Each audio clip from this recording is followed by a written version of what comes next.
Oh, shoe. That was a shoe. A random shoe on the road. I'm your freak of the week. Another freak of the week. Bigger than any week. Hello, you sexy creatures. My name is Tyler from Texas. Welcome to another motor vlog.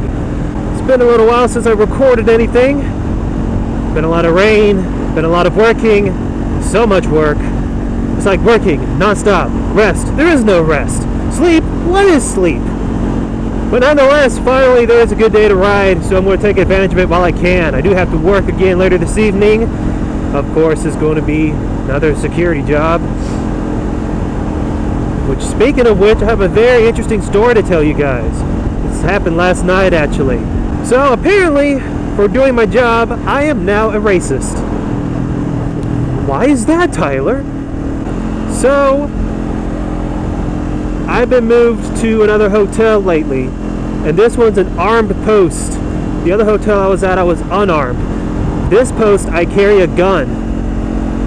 It's actually not a very good part of town, and as you can see or hear what I'm going to tell you, you can probably understand why.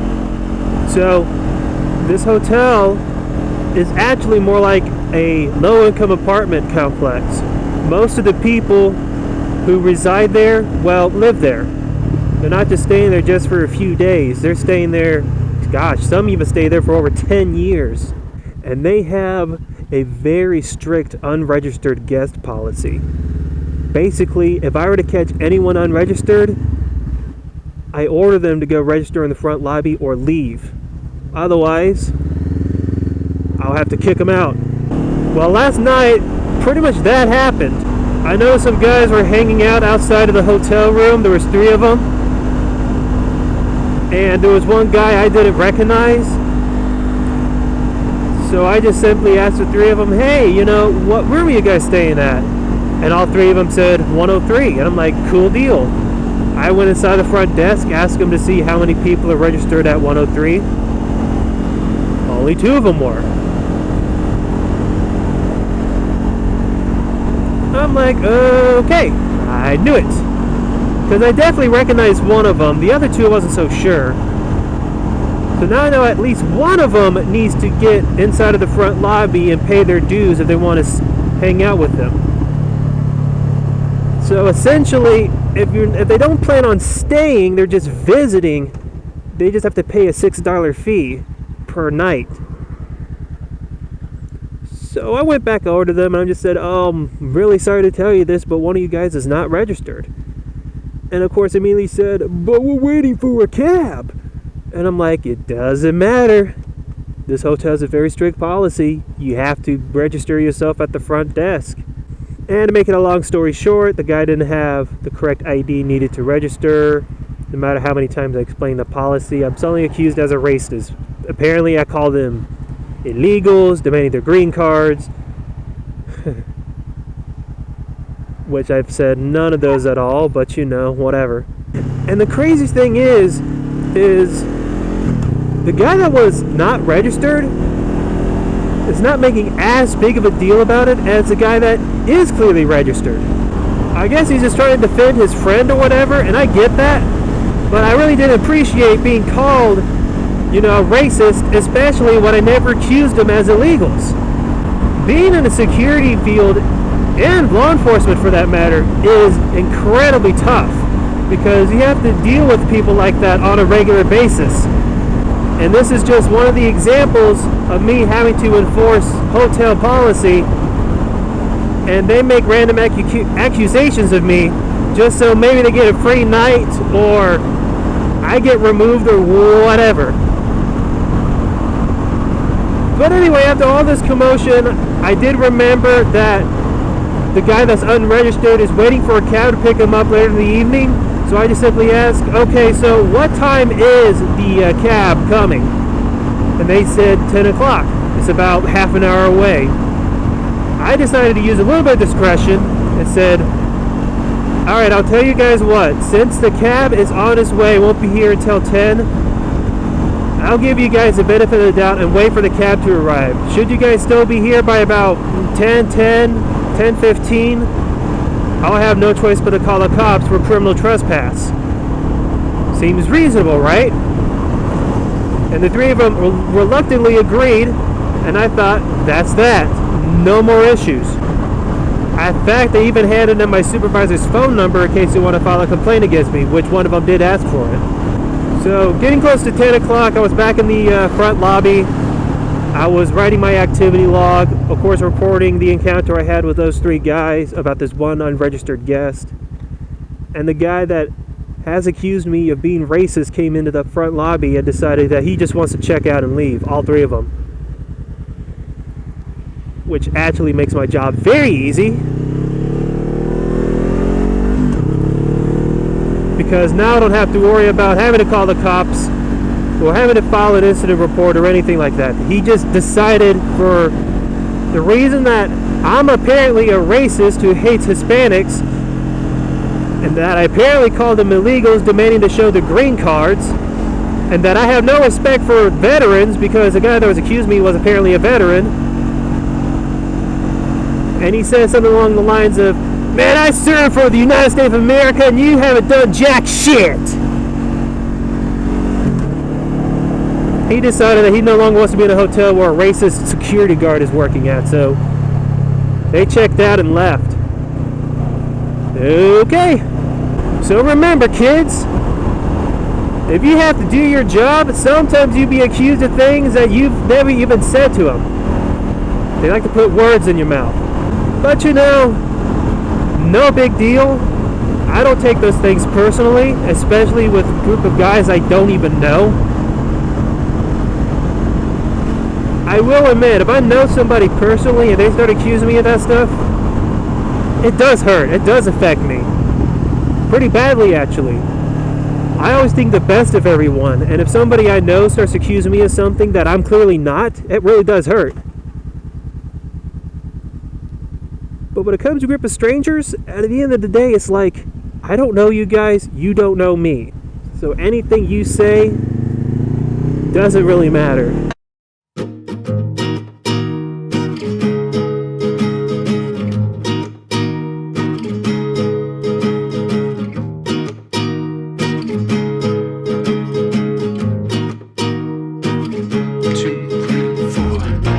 I should have known that I'm not ready for the strong contender. But yeah, anyway, that's just about a gist of what happened. There's a little bit more to it that I don't want to go into too much more detail. It's just some of the things I have to deal with when you're working security. Anyway, changing subjects. Not too long ago, I saw this music video that was so cool, and I want you guys to take a look for yourself. Anyway, the song is called Freak of the Week, and it's by I want to say it's a Swedish metal band. It could be Norwegian, I don't know. They're from Scandinavia, and they're called Freak Kitchen. And one of the animators decided to do a Kickstarter a few years ago to make a music video of Freak of the Week. And this animator was part of the team making, oh gosh, what movies was he behind in? He was involved with Disney. I just can't think of the movies he worked on. I want to say Hercules was one of them, and Mulan. I might be wrong. But anyway, he wanted to make a smaller project, and he saw Freak Kitchen, and he wants to make a music video out of it. He also made the art cover for Freak Kitchen when they released that album. They managed to raise about close to $200,000, I think, so he was able to hire a small team to work on this music video. And what makes this music video so cool is that it's actually a 2D, 3D mix of animation. The characters are 2D, hand-drawn, while the backgrounds are all CGI, and they made the 2D characters look very three-dimensional. Anyway, I post a link of that music video in the description for you guys to check out while I try to get out of this neighborhood. I'm lost! I don't know where I am. I'm lost. I'm the freak of the week. Another freak of the week. Bigger than any WikiLeaks. Ah, here we go. And speaking of music again, ever since I listened to Hallelujah Music by Gorillaz, which to be honest I was not very impressed about, I've actually learned that it wasn't like their one song deal. They actually have an album coming out called Humans. And I only listened to one other song aside from Hallelujah Money. Hallelujah. Hallelujah. Man, if I could pronounce that correctly, maybe I won't sound so much like an idiot. And I can't remember what the song is called. It's like Saturn's Barns, I think. That too has a really neat little music video. In this music video, the Gorillaz gang drove up to a very worn down house. A haunted house, probably. All four of the men are inside and they decided to split up. And each of the members found different rooms of the house. Noodle found a collection of records. Tootie found the kitchen. Russell found a bedroom. And Murdoch, the bassist, found the bath. Which, by the way, I read one of the comments on that music video, and the comment was saying like, hey, what genre is this song? And at the bottom, the bath. I have no idea why. That's like one of the best comments I've ever read. It made me laugh. Anyway, very cool song. I like it a lot better than Hallelujah Money, so I'm pretty excited to what Gorillaz has in store for us when the album comes out later this month. Because I've been waiting for this album all my life. Oh, all my life. It's a pretty trippy music video as well. And if you have Oculus Rift or one of those other virtual reality goggles, you can view it using that, and you can look at the environment surrounding you. It's just trippy. Unfortunately, I don't have anything like that, so I had to just watch the regular, normal video. Nonetheless, very trippy stuff.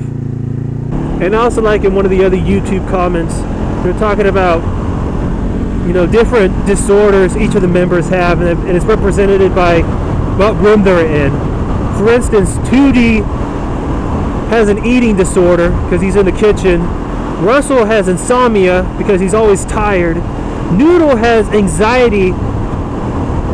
And Murdoch, the bath. I actually have no idea what the hell Murdoch was on.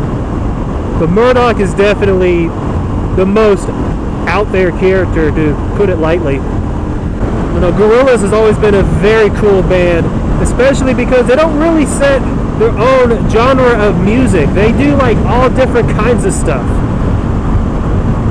They'll do like a rock song, they'll do a hip hop song, they'll do sort of a country song sometimes. You can listen to a couple of them in the fall, their last album, they did something like that. They just do all kinds of stuff. And I think it's very cool that they don't limit themselves on one particular genre. I like that idea, actually. I do all sorts of, you know, song covers of different types of music. I don't necessarily want to grind myself into one style. Now, as of right now, up until the end of April anyway, they've released 4 studio albums. Gorillaz, Demon Days, Plastic Beach, and The Fall. And I really, really, really like all of them. It's hard for me to choose a favorite. But if I really have to choose, I'm going to have to go with their first album, Gorillaz. I first heard Gorillaz when I was 8 or 9 years old. I saw the music video Clint Eastwood. And as a kid, I really loved cartoons. I still do, for that matter. That's probably why I really like Freak of the Week so much. And you know, I liked it just fine as a kid. I even had the CD of it. But it wasn't until I was maybe 12 or 13. My family and I were on a vacation to a place called Garner State Park, which I may have talked about before. There's a leaf stuck in here. Come on. Ah, darn it, it's buried in there now. This motorcycle needs a bath. So I had my CD player with the album Gorillaz, and I decided just to listen to Gorillaz for the entire trip, pretty much. And something about the songs, and man, that is such a dirty bike. Man, do I need to get you cleaned. Anywho, the music just fits so perfectly with the road trip. It really fits well to, you know, the scenery I was driving through. We were going tubing in the river.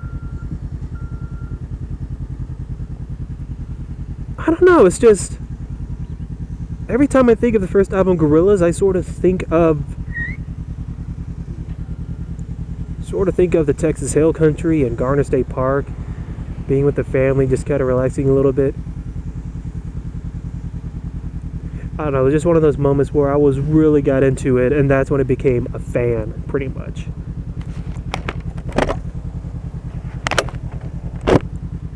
And it was just before Demon Days came out. I mean, I got Demon Days. Man, that was also really good. Demon Days is what made Gorillaz explode in popularity. I mean, their first album, Gorillaz, which contained Clint Eastwood, definitely made them known. But Demon Days is what made them, like, internationally famous. So yeah, absolutely I'm going to get Humans. And I'm probably going to be listening to that album a lot. I think before I do, though, I really need to listen through all 4 of the Gorillaz studio albums that came out. And just listen it all from beginning to end. Oh, shoe! That was a shoe! A random shoe on the road. As traffic's starting to pick up a little bit. Anyway, I think that's going to do it for today's motovlog. I just decided to explore an area I haven't really been to before. Nothing too exciting. So I'm just going to go ahead and make my way back home and get this to you guys out as quickly as possible. On that note, I'll catch you guys later. Take care.